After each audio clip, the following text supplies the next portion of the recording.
হাসিনার পতন ঘটিয়েছে বলতে হবে, ফ্যাসিবাদী হাসিনার পতন হয়। ঠিক পালিয়ে যেতে বাধ্য করায় কোনো প্যাসিভ কথা বলা যাবে না, এখানে একটি জান নামে পাঠিয়ে দিয়েছে। এর মানে কি এইটা যে বিচারিক হত্যাকাণ্ড বললে জামাতের যেই নেতাদের ফাঁসি হয়েছে তারা যদি একটা অ্যাডভান্টেজ পেয়ে যায় কিনা, আপনারা কি সে ভয় থেকে বিচারক হত্যাকাণ্ডের কথা বলেন নাই? প্লিজ এটা আপনাদেরকে বন্ধ করতে হবে।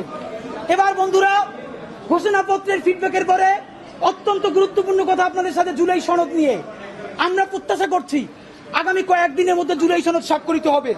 নাম্বার 1, এই ঘোষণাপত্রে আপনারা যেরকম ভুজুং বাজুং দিয়ে জাতিকে বুঝাইছেন, আপনারা এই জুলাই সনদে সর্বশেষ বলেছেন, আমার হাতে প্রধান উপদেষ্টা মহোদয় 5ই আগস্ট একটি দীর্ঘ বক্তৃতা করেছেন। এই বক্তৃতার পুরো কপি আছে। এই বক্তৃতা অনুযায়ী উনি বলেছেন শীঘ্রই জুলাই সনদ বাস্তবায়ন হবে। এই জুলাই সনদের জন্য 19টা মৌলিক সংস্কারে সবাই ঐক্যমত্য পোষণ করেছে।